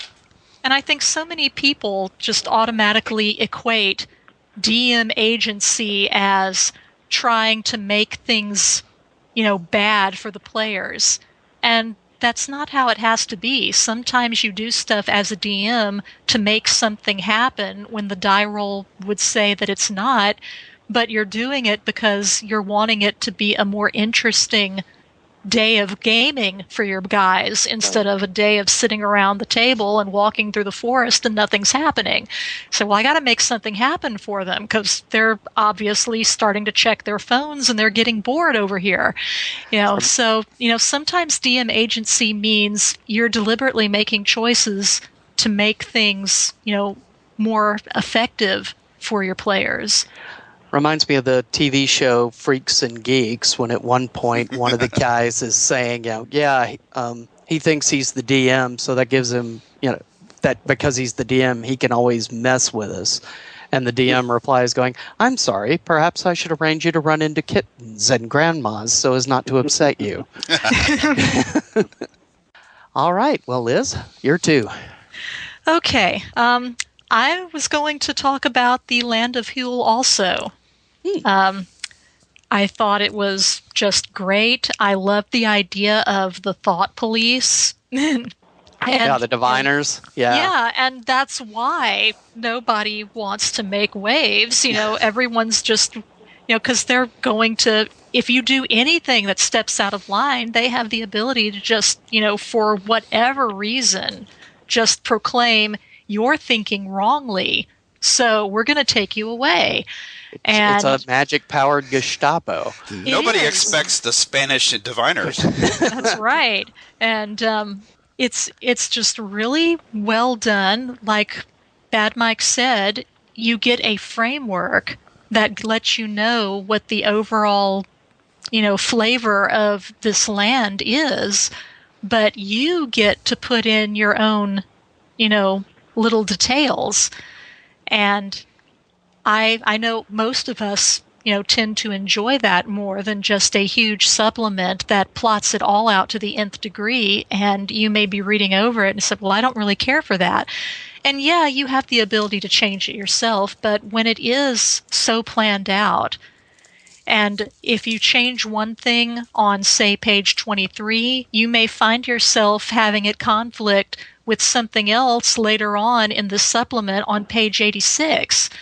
And changing little bits here on the surface, it sounds like, oh, that's real easy. But if the person who wrote the supplement goes into so much detail and so many things are intertwined with one another, changing one single thing you can find yourself having to change a whole bunch of things that radiates out from that first choice you made. So on the whole, I really like where you get to put in all the details yourself. Guidance that's my two, rather than... Yeah, so that's my 2 cents. Okay. There you go. Bad Mike, number one. Number one is, I guess he's the first supervillain in ADD modules is the Master, because I had not reread his stats in years, and I reread them, and I just was laughing, because I don't know how you kill this dude. He's basically Dr. Doom. So if you have a party of adventurers that they really don't feel like they've ever had a challenge, I think this guy could pretty much wipe the floor with most, 9th, 10th level parties. He's pretty much maxed out stats, 18 wisdom, constitution, charisma. He's just loaded down with magic items. He's a 14th level cleric. He's got a couple of tigers as buddies. I mean, on and on and on. He's got all this stuff, which I thought was just like, okay, well, obviously, if they kill this guy, I mean, it's going to be tough to even kill this guy. He'd be a great recurring villain, because, I mean, it's almost impossible to kill him. Well, then I kept reading on, and I was like, oh, wait a second, you can't kill the guy. That's because right. If you kill him, because if you kill him, he doesn't really die. That's just, it turns out you're fighting his avatar all this time. His body's a really Doombot. hidden. His body's hidden someplace else. It's kind of like a magic jar thing. He has basically an avatar. He's actually this priest, and he's hidden in someplace that your party will never find him. And so when you kill him, his mind just pops back in there, and the line is, from here, he begins to seek revenge on the players. Shall so there's a return recurring baddie for the next, in the campaign. Return to wreak his Rowengi. In a new body, just like in Doctor Who. Yes, thank you. Indeed. So I love that part. It's a little ridiculous, I think, in some ways. I don't like it when it's like, okay, you're really not going to beat this guy no matter what you do. I mean, I guess you could. When the party I ran through, they had a really unique way of defeating him, which was just really bizarre. It's just a really bizarre story, but basically he has an item called the House of Zebulon, which it's a magic item where he creates this house. It's basically a doorway, and you jump in it, and then it turns this little cube, and so you can basically, it's this giant castle in the shape of a cube. And so when I ran the adventure, they went to this really horrible combat with him, and he's just, just back and forth, just kicking butt on the party, and they're beating him up. And so he runs into another room. It says if he goes into another room, the best thing to do is for him to pop into his little cube of Zebulon, and if the party finds it and puts it in their pocket, he can pop out a week later, and just beat the crap out of him. He'll be all cured up. I'm like, oh, that's a great idea. So he does that, and so they go in the room, and one of the thieves of the party sees the cube on the floor and takes it and puts it in his bag of holding. Oh my gosh! And so does it pop out of the bag? And so I'm like, okay. And so I'm like, okay, you know what? I don't want to ruin the whole camp. But we'll just say that for some reason the House of Zebulon doesn't explode the whole universe here. Because I was about to say that should have went boom boom. Yeah, but I thought that's a kind of anticlimax. So we'll roll with that. So they go on. Well, one of the other baddies you fight in this module is a high level mage he's a whole story in itself. He's magic jar the guy. He throws spells. One of the spells he has is flesh to stone. So as it would have it, during the combat, he hits the thief with flesh to stone, and he fails to save. So I never really figured out what happened to the master, because he's in a bag of holding and turned into a statue, and then during that combat, the statue gets broken to pieces because they're throwing lightning bolts and fireballs and all kinds of stuff around this chamber trying to kill this mage. That should be pretty dead. Well, I guess so. I mean, but they never found out. They said, well, where did the master go? I don't know. You just can't find him. So they got mad because, with little knowing, they destroyed him because he was in the House of Zebulon, in the bag of holding, turned to stone, and broken to pieces. So there's always a chance, I guess, he could come back. He's kind of one of those supervillains that falls off the cliff that you don't really ever find the body. But I always thought So yeah, that was their way. They did. So they actually never really defeated him, but he was taken out by really weird game playing. That's awesome. All right, Jim. My number one. What's the name of our show? Save or Die. I love that this adventure was full of good old-fashioned save or die type mechanics.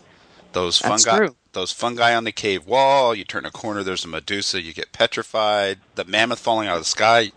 You're just randomly selected to be the target. Bang, you're dead. I mean, who has the hit points to survive that? The Darkwood water supply. That's not save or die. It's save or transform into a boar or a deer and run off out of the adventure. But it's the same mechanic. You know what I'm saying? Mm-hmm. There's a bunch of that in here. The trap in the temple that turns you into a giant rat. Yeah. Yeah. I mean, I just makes my old school fuzzy little heart warm. So that was my number one thing I liked about X5. Well, my favorite, number one, and this goes off a bit what Bad Mike was saying, is this feels like it's a fantasy 007 movie from the 70s. You know, the Roger Moore, Moonraker type stuff. I mean, not only is he hard to get rid of, he's got an airship for escaping, and, you know, the temple has like the whispering room where you can hear everybody having conversations about the whole thing, and yet he has lovely, beautiful gardens outside, well trimmed. You know, as you do. And you know, they're very well gardened, except that there are owl bears that wander around and eat people. So he must go through gardens a lot, gardeners, but you know, hey. Maybe the owl bears are the gardeners. Well, no, they would be a source of fertilizer. Yeah, they kill people, eat them, and anything that's left over, you know, bury them, nutrients for the soil. Miracle Grow. That's right. D&D style.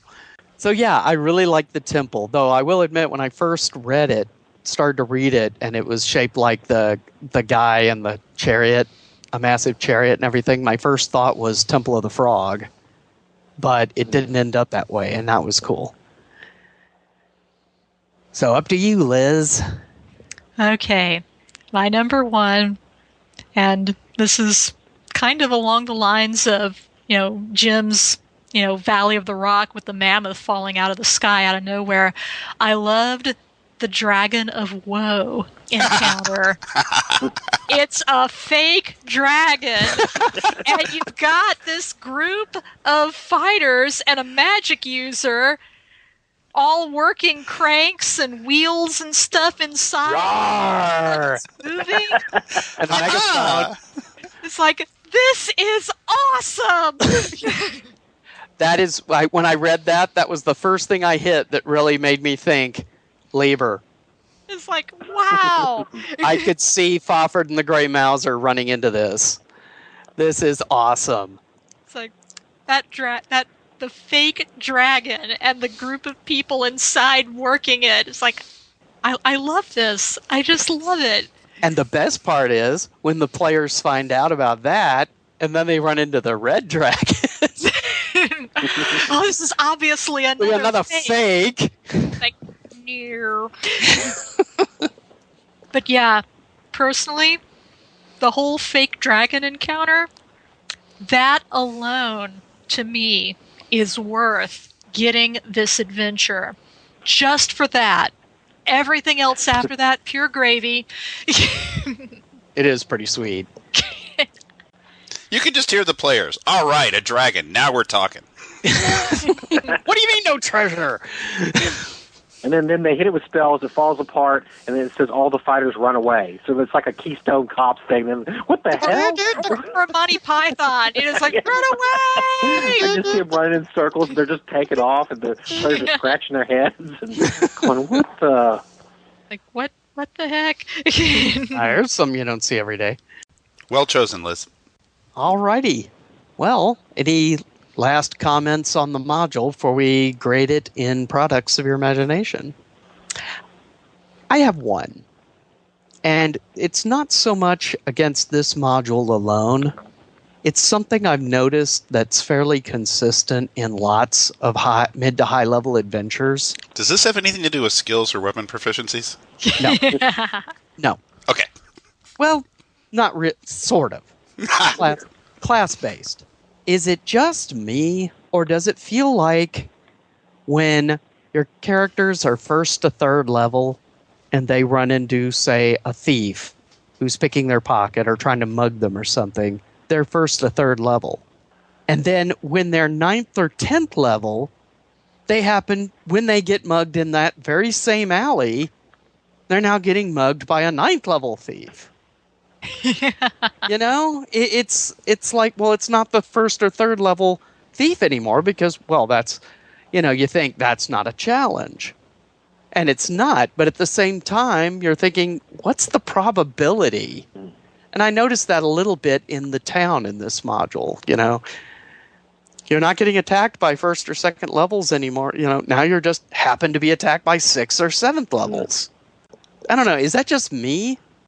No, I think there is a little escalation here, definitely. I think that's endemic of the X series as a whole, though. If you look at some of the other X series modules, I think that they also do that. This is like pointing out when the Flash's powers work and don't work in the TV show. Because really, if you had the Flash's powers, nobody should ever be able to hit him or run around a corner and lose him, right? Right. But for there to be drama in the story, that has to happen. Right. I agree.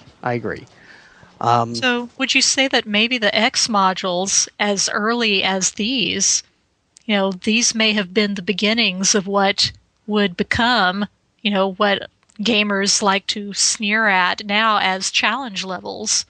Could be.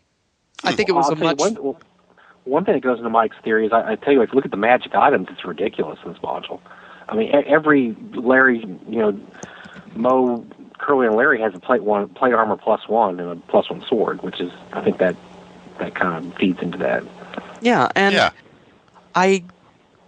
you don't have to have everybody of roughly equal level. You know, it's like our discussing of the kobolds. You know, they set traps, have, you know, maybe fungus bombs or something, you know, if you want to keep a challenge rather than, well, for no apparent reason, all these kobolds are 8 hit die. What? It seems to me that you could get away without having to do that very often. I can only worship at the shrine to your hard-assness, sir, because in this wonderfully written and produced product, you have found the one legitimate flaw that's in it. And I can't even say it's this module, because I would say, like Mike said, you know, it's in the X series, and I would say it's in several of the AD&D modules, too. You know, I can't even just say that it's this, but it just kind of, I guess it struck me as I was reading this one for some reason. But okay, let's talk dragons. And now we'll head into products of your imagination. In new Dungeons & Dragons, power is won by finding new ways to battle. I can feel the darkness inside me! And being completely dragon-flapping awesome. Set comes with spellbook, ritual rites, playboard, sacrificial dagger, and dice! TSR Hobbies, Dungeons & Dragons games, products of your imagination. It's time for dragons! Woohoo! Woohoo! Our grade and our opinions in numerics. And we'll start with Liz. Well, I'm going to give this module 4 Dragons of Woe. Woohoo! Not just dragons, but artificial dragons. Between that, the Land of Huel, the Well of the Moon, there's so many fantastic things in this module that even if you don't want to run the adventure itself, there's so much you could just mine from it and stick into your own adventures. Oh yeah, especially from the mountains. Yeah. Yeah, so I mean, even if you decide to read through this and you decide, I don't care for this storyline, there's so much stuff you can take from it that I think is just super cool. and import anywhere you want in whatever you're doing yourself. So yeah, I'm giving it 4. I think it's great. And as anyone who knows me, the whole Doctor Who parallels that I was going on about, that's a plus for me. I love that. I hope that's what he was really doing on purpose. I mean, it's kind of cool even if it wasn't on purpose, but, so there's very little I didn't like about this at all. Okay. Jim? I'm going to go with 4.5 Trojan Dragons. Ooh, the 0.5 are the fighters inside. That's right. And I will take this moment to let listeners know that if you want to get this for yourself, it's available on DriveThru RPG as a watermarked PDF for $4.99. You can find them all over eBay between $8 and $15. And probably if you come to North Texas and ask Bad Mike, he's got it for sale. Use the coupon code Save or Die, and he'll give you $5 off that. Right, Mike? Nice. Yeah, thanks, Jim. Thanks for marketing. But if it's $4.99, what? I'll give you a copy of the module, and here's a penny. Well, no, street value for this is, depending on condition, probably between $10 and $20. Oh yeah, that's true. All right, Bad Mike. I'll give it 4 real and fake dragons. I'm going to mix them together there. One of the things I like about this is, for instance, when I actually ran it in the summer of '84, and I just took the Temple of Doom and stuck that in a pre-existing adventure. So it's very versatile. Most of the encounters that everybody's talked about can be placed in any adventure. They don't have to be in this adventure. They fit in well as just kind of little side quests or little side adventures. And I thought I like it for that aspect, is that it's just a really cool. The temple's cool, so if you need an evil temple, it's a really great evil temple to just put into your adventure. Mm-hmm. Which is a side point. I forgot to mention that in the review, but I like how the Temple of Death is what the players know it as, but nobody in the realm refers to it as that. Right. So the moment they say, we're looking for the Temple of Death, everybody... I'm going to go with 4 myself. I think it has some really good stuff in it. I'm not sure I would run it as is. The linearness of it just seems like a unfortunate use of a lot of these encounters. I think you could have more fun just making it a long-term campaign. But again, Zeb Cook had to get this done in 36 pages, so, he couldn't go into a whole lot of detail on things. And I like the big bad evil guy. And like Liz said, the encounters are really good. And I like the town encounters too. If you had to deal with, it's so hard to find a town full of quote unquote evil people. Because normally it doesn't really feel like a town. It feels like a dungeon above ground, really.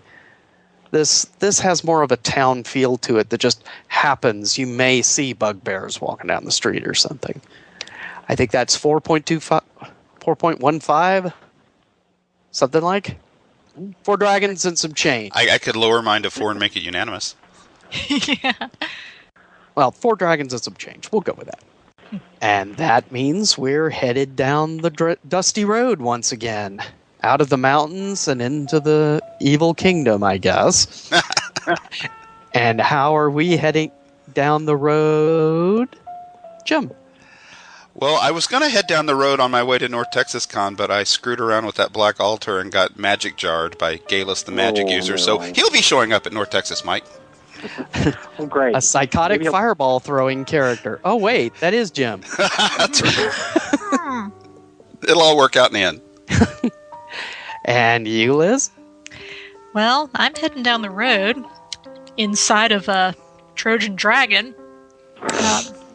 Whoa! With a group of friends, and hoping that nobody will discover that this dragon is not actually real. Clank, clank. And you, Bad Mike? I'm going to go down the road in the House of Zebulon and just hope against hope somebody doesn't put it in their magical bag of holding and and then I just die in my sleep, I guess, and find out what happens. It's balanced on top of the dragon of woe that Liz is using. I promise not to throw flesh to stone on it. Oh, thank you. Cool. Whereas I am running down the road in a extreme zigzag pattern, avoiding falling mastodons. And that'll wrap up episode 107. Thanks, everybody, for listening, and we'll see you next time. Thanks for having me on, guys. Appreciate it. Thanks for coming on. Thanks for coming on. See ya. Good night. Bye-bye. Rearc. And we're out.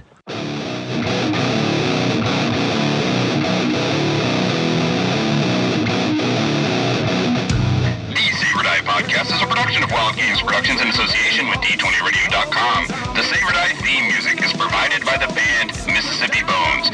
You can find them at mississippibones.bandcamp.com. Payola for Plugola and all derivative terms, works, and art are copyright 2015 Bad Mike Productions and used with permission in this episode. Thanks for listening, and we'll see you next time on Save or Die.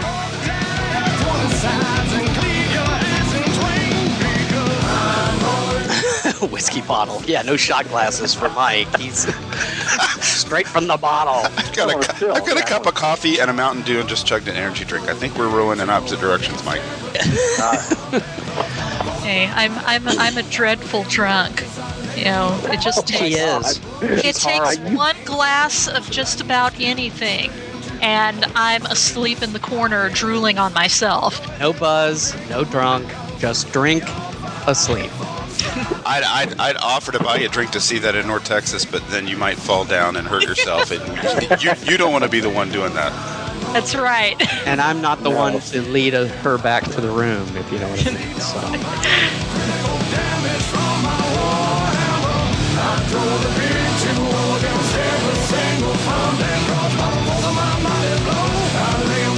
I lay 'em low,